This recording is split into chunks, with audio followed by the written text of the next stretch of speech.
Друзья, всем привет! Вы на канале Максмастер, с вами капитан Максим, соответственно. Сегодня видео будет такого формата информационно-познавательного. Да, эти видео у меня не всегда заходят, не всегда собирают большое количество просмотров, то есть вы не сильно их любите, но тем не менее, сегодняшнее видео я считаю, что просто должно быть на канале, потому что очень большое количество людей, как ни странно, не связанных с морской индустрией, с морскими перевозками, не понимают, что контейнеровозы могут брать огромное количество контейнеров. Я получал очень большое количество комментариев, в которых люди указывают, что я искажаю информацию, что тот контейнеровоз, на борту которого я работаю, не может взять 9000 плюс контейнеров, что там максимум 200, может быть 400, 500 и так далее. На самом деле, вы все прекрасно знаете, да, постоянные зрители моего канала, что сегодняшние контейнеровозы могут брать вплоть до 24 тысяч контейнеров на борт своего судна. Да, я сегодня объясню, каким образом считается грузовместимость контейнеровозов. Я поясню на примере, как оно выглядит с точки зрения моряка. И видео, которое я вам сегодня продемонстрирую, я снимал еще находясь на борту CMS CGM нормы. Покажу вам наглядно, как считается грузовместимость современного контейнеровоза. Еще раз, вы на канале Максмастер, с вами капитан Максим. Усаживайтесь поудобнее, приятного просмотра, полный вперед, поехали! Был вопрос частый, люди часто не верили, что мы можем брать на борт 9000 плюс контейнеров. Писали, да, сейчас контейнеровозы максимум берут 200, ну 350 может быть контейнеров. На самом деле, смотрите, показываю и объясняю на пальцах. Во-первых, что нужно знать? Вместимость любого контейнеровоза меряется в 20-футовых контейнерах, в эквиваленте. То есть, если мы берем на борт 9400 теусов, 20-футовых контейнеров, то 40-футовых мы возьмем в 2 раза меньше, потому что, они в 2 раза больше. Почему меряется в двадцатках? Потому что не везде можно погрузить 40-ки. Далеко не везде. Поэтому меряют в основном в двадцатках. Не в основном, а только в двадцатках меряют грузовместимость контейнеровоза. Показываю на примере. Позиция для 20-футового контейнера. Что это такое? Вот видите, ISO-сокет. Вот один. Он двойной, вот один, плюс один, плюс один, плюс еще один. Это позиция для 20-футового контейнера. Вот эта позиция для 20-футового контейнера. Здесь она тоже есть, но здесь просто без крышки, она над проходом. Вот она. Раз, два, три, четыре. Вот она.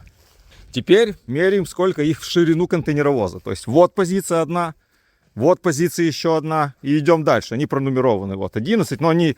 Тут своя нумерация. Но чтобы вы понимали, вот сюда на правый борт идут нечетные. На левый борт четные. Посередине 0. Теперь меряем. Одна двадцатка, да? Вторая двадцатка, на которой я стою. Вот 13 номер. Третья.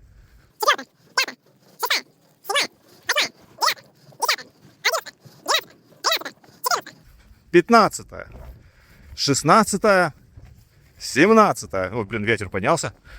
Пойду на другой борт. С той стороны столько же. То есть на вот этих вот 3 крышках. Видите, крышки разделены вот таким ватервейсом. Ну, такой бортик. Вот это вот.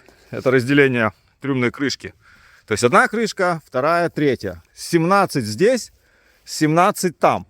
Те из вас, кто знаком с математикой, сразу посчитали, что это 34 контейнера, которые располагаются на трюмных крышках. Это у нас 2 20-футовых бэя, либо 1 40-футовый. В данном случае мы на бэй номер 23 и 21. Короче говоря, на вот этом вот пространстве грузовом, бэй, да, располагаются 34 ящика здесь. И это, друзья, только первый ярус. Таких ярусов может быть 3, 4, 5, 6, у нас, по-моему, максимум 8. То есть, если мы возьмем и умножим 34 на, пусть будет в среднем 6, да, 34 умножаем на 6, те, кто, опять же, с вас знаком с математикой, получат цифру в 204, по-моему. То есть, только на вот этом пространстве помещается 304 контейнера. Только на этом. Это на палубе. Под палубой тоже, плюс-минус столько же. То есть где-то вот только на этом грузовом бэе, на палубе и под палубой поместится около 600 20-футовых контейнеров. Но это, друзья, более-менее еще большой бэй, там где 600 помещается вот в одной грузовой секции. На самом деле есть меньше, потому что где-то в трюм можно меньше погрузить, где-то на палубу можно меньше погрузить, где-то в трюм вообще ничего нельзя погрузить, потому что там вместо трюма машинное отделение. Поэтому в среднем у нас где-то получается, если взять все бэи и разделить на среднее статистическое, так скажем, то получится где-то 450. И вот возьмите 450, умножьте на 21 грузовую секцию. У вас получится примерно 9450 теусов. А у нас 9415, по-моему. Так что такие вот дела. Вот так вот считается грузовместимость контейнеровоза. Многие думают, что она считается просто в 40-футовых контейнерах. На самом деле это не так. Она считается в 20-футовых. Потому что я вам объяснил, почему. Не везде можно погрузить 40-футовый контейнер. Особенно это касается трюмов, там, где есть балластные танки, там, где можно поставить только 20-ку, причем 20-ку там со специальными упорами и так далее. Но это уже нюансы. Поэтому я надеюсь, что я ответил на ваш вопрос, как в один контейнеровоз, да, вот такой, вмещается столько ящиков. Конкретно на нашем 9415. Могу ошибаться, там плюс-минус. Однозначно, чуть-чуть больше, чем 9000.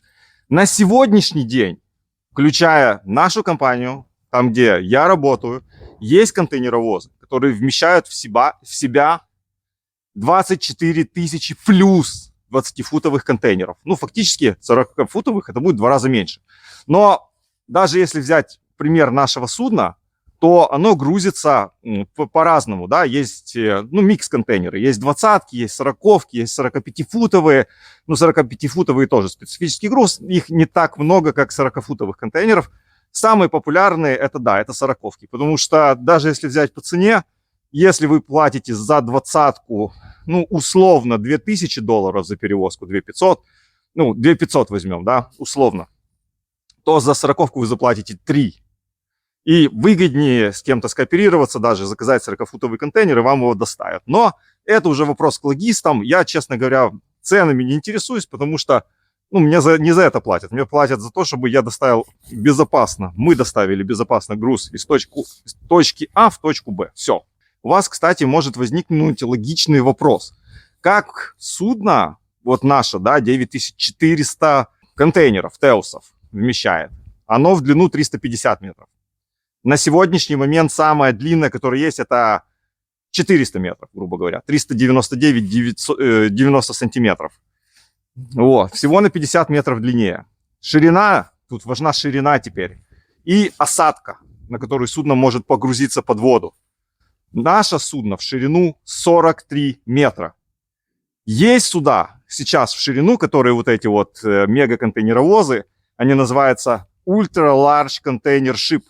ULCS.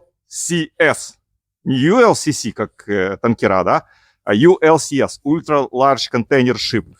Так вот, просто берете, делаете шире судно. Оно, во-первых, на 50 метров длиннее, то есть 50 метров это 4 грузовые секции еще длиннее. Во-вторых, оно на 20 метров практически шире, там 62 почти метров, но не пишет 62. То есть оно может еще в ширину больше контейнеров взять. Дальше, оно может взять еще в высоту много ярусов, ну, больше, чем мы берем. Мы берем, у нас максимум 8 ярусов, они могут, и, по-моему, по 10 брать или по 11, ну, по 10 точно. И у них, у нас, я вам говорил уже про Visibility Line, что у нас идет погрузка каскадом, то есть, ну, перед настройкой много, дальше меньше, меньше, меньше, и на самом баке там меньше всего. У них настройка находится в носовой части, что им позволяет грузить в кормовую часть много контейнеров, то есть там практически везде по 10 ярусов. И еще один параметр, как я сказал, это осадка. Они могут в трюм грузить больше, потому что могут сесть ниже. И надводный борт, кстати, еще тоже есть. В совокупности все это приводит к тому, что судно способно взять на борт 24 тысячи, подчеркиваю, 20-футовых контейнеров. Вот такие вот на сегодняшний день огромные контейнеровозы, больше 400 метров не строят, потому что существует ограничение чего? Правильно, Суэцкого канала. 399 метров, 90 сантиметров Самый длинный контейнеровоз. 400 метров уже в Суэцкий канал заходить нельзя. Я надеюсь, что наконец-то ответил на ваш вопрос, как можно погрузить на судно столько ящиков. Вот так вот. Все это рассчитано, все конструкторы рассчитывают, все просчитано профессионалами, независимыми или зависимыми экспертами. Вопросы, пожелания, комментарии пишите под этим роликом. Спасибо за просмотр, спасибо за ваше внимание. Максмастер, на связи.